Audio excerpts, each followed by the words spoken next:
उत्तर प्रदेश के छोटे से गांव भंवरीपुर में एक मिट्टी का घर था, जिसके छप्पर से बारिश की हर बूंद टपकती थी। उसी घर में रहता था 14 वर्षीय आरव, उसकी मां सावित्री और छोटी बहन गुड़िया। पिता का देहांत आरव के सिर्फ 7 साल की उम्र में हो गया था। उसके बाद सावित्री ने दूसरों के घरों में काम करके और खेतों में मजदूरी करके घर चलाना शुरू किया। गरीबी इतनी कि कई रातें बिना रोटी के बीत जाती थीं, लेकिन उम्मीद का दिया बुझने नहीं देती थी। आरव बचपन से पढ़ाई में तेज था, उसे किताबों से प्यार था। गांव के स्कूल में जब वह पहली बार गया तो मास्टर जी कहते थे, ये लड़का कुछ कर दिखाएगा, लेकिन गरीबी के बोझ ने उसके सपनों पर धूल डाल दी थी। पढ़ाई का समय कम और काम का समय ज्यादा हो गया था। वह स्कूल से लौटकर बकरियां चराता, कभी ईंटें ढोता, कभी खेत में मजदूरी करता। लेकिन ऊपर वाले ने उसके दिल में एक आग जला रखी थी, कुछ बड़ा करना है। सपनों का पहला बीज एक शाम गांव में बिजली आई थी। घर घर टीवी पर लोगों की खुशी देखते हुए आरव चुपचाप खेतों के रास्ते से घर लौट रहा था। रास्ते में उसे गांव के सरपंच का बेटा मोबाइल पर पढ़ाई करते दिखा। उसके अंदर एक हलचल उठी, क्या मेरे पास भी ऐसा मोबाइल होता? मैं भी दुनिया देख सकता था। उसने मां से पूछा, अम्मा, क्या मैं भी कभी मोबाइल खरीद पाऊंगा? सावित्री ने प्यार से उसके सिर पर हाथ रखकर कहा, बेटा, मेहनत करोगे तो जरूर पाओगे। हमारे पास अभी पैसे नहीं हैं, लेकिन हालात हमेशा एक जैसे नहीं रहते। मां के ये शब्द जैसे उसके सीने में आग बनकर जलने लगे। अब वह सिर्फ जीवित रहने के लिए नहीं, अपने सपनों के लिए काम करने लगा। पहला संघर्ष आरव ने पास के कस्बे में एक ढाबे पर बर्तन धोने का काम पकड़ा। सुबह वह स्कूल जाता, दोपहर में ढाबे पर काम करता, शाम को पढ़ाई करता। उसका दिन ऐसे बीतता जैसे किसी मशीन का, लेकिन वह मुस्कुराता रहता, क्योंकि उसे पता था कि यह उसकी मंजिल की ओर पहला कदम है। ढाबे का मालिक जावेद चाचा दयालु था। एक दिन उसने देखा कि आरव बर्तन धोते धोते भी टेबल पर रखी अखबार पढ़ रहा है। उसने पूछा, तुझे पढ़ने का इतना शौक है?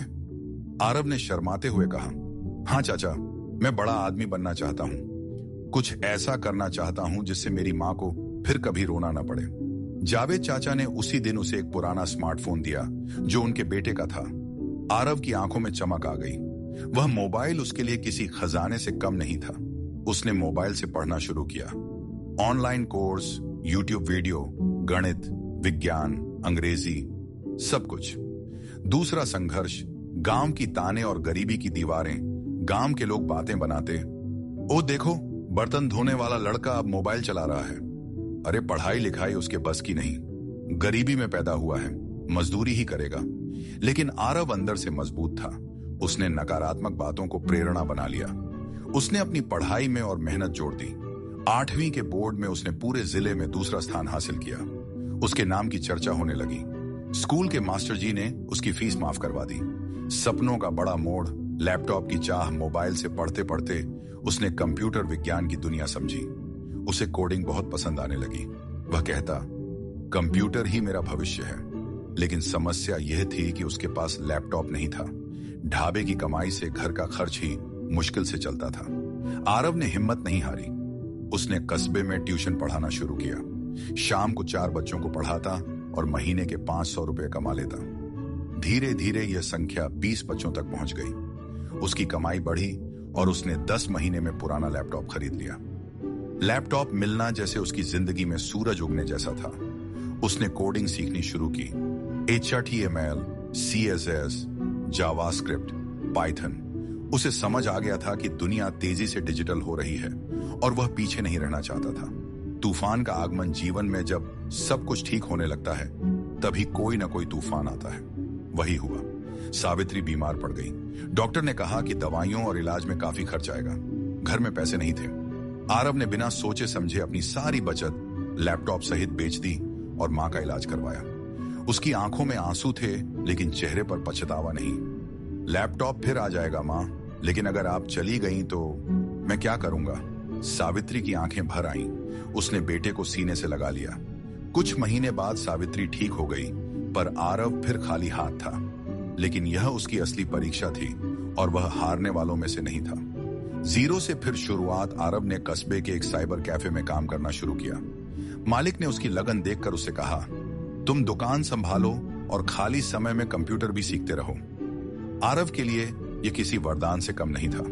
वहां वह कंप्यूटर, इंटरनेट, डिजाइनिंग, एडिटिंग सब सीखता गया। धीरे धीरे उसने लोगों के लिए digital card, photo editing, document typing जैसे छोटे छोटे काम करने शुरू कर दिए। इससे उसकी कमाई बढ़ने लगी। एक दिन कैफे में एक कॉलेज का छात्र आया और बोला, भाई क्या तुम वेबसाइट बना सकते हो? आरव ने थोड़ी हिचकिचाहट के बाद कहा, हाँ, कोशिश कर सकता हूं। उसने उस छात्र के लिए 700 रुपये में वेबसाइट बनाई। यही उसकी पहली कमाई थी जो उसने अपनी मेहनत की कौशल से कमाई थी। उस दिन उसने मां के हाथ में पैसे दिए तो सावित्री की आंखों से आंसू झरने लगे, गर्व के आंसू। बदलाव की हवा अब उसे काम मिलने लगा।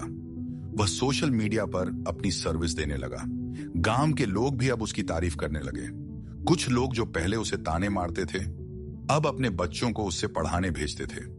2 साल बाद उसने इतना पैसा जोड़ लिया कि एक अच्छा लैपटॉप खरीद सके। उसने ऑनलाइन फ्रीलांसिंग शुरू कर दी और बड़े शहरों से भी काम मिलने लगा। सफलता के दरवाजे खुलते हैं। धीरे धीरे उसकी आमदनी घर चलाने लायक ही नहीं बल्कि बचत करने लायक भी हो गई। उसने अपनी बहन गुड़िया को एक अच्छे स्कूल में दाखिल कराया, मां को काम करने से रोक दिया। 22 साल की उम्र तक उसने खुद की एक छोटी डिजिटल एजेंसी खोल ली। 5 और युवाओं को नौकरी दी जो उसी की तरह गरीब थे और अपना जीवन बदलना चाहते थे। अब उसकी कंपनी का नाम था आरव डिजिटल सॉल्यूशंस। एक दिन जिला स्तर पर आयोजित एक कार्यक्रम में उसे सम्मानित किया गया। मंच से उसने कहा, गरीबी एक बीमारी नहीं है, यह बस एक चुनौती है। अगर आप अपने सपनों पर विश्वास रखें और मेहनत करने की हिम्मत रखें तो मिट्टी से भी सोना उग सकता है। उसकी बातों पर तालियों की गड़गड़ाहट गूंजने लगी। कहानी का अंत नहीं, शुरुआत। आरव अब गांव का वह गरीब बच्चा नहीं रहा। अब वह अपने जैसे गरीब बच्चों के लिए मुफ्त कंप्यूटर क्लास चलाता है ताकि कोई बच्चा अपने सपनों से सिर्फ इसीलिए दूर न रह जाए कि उसके पास संसाधन नहीं है।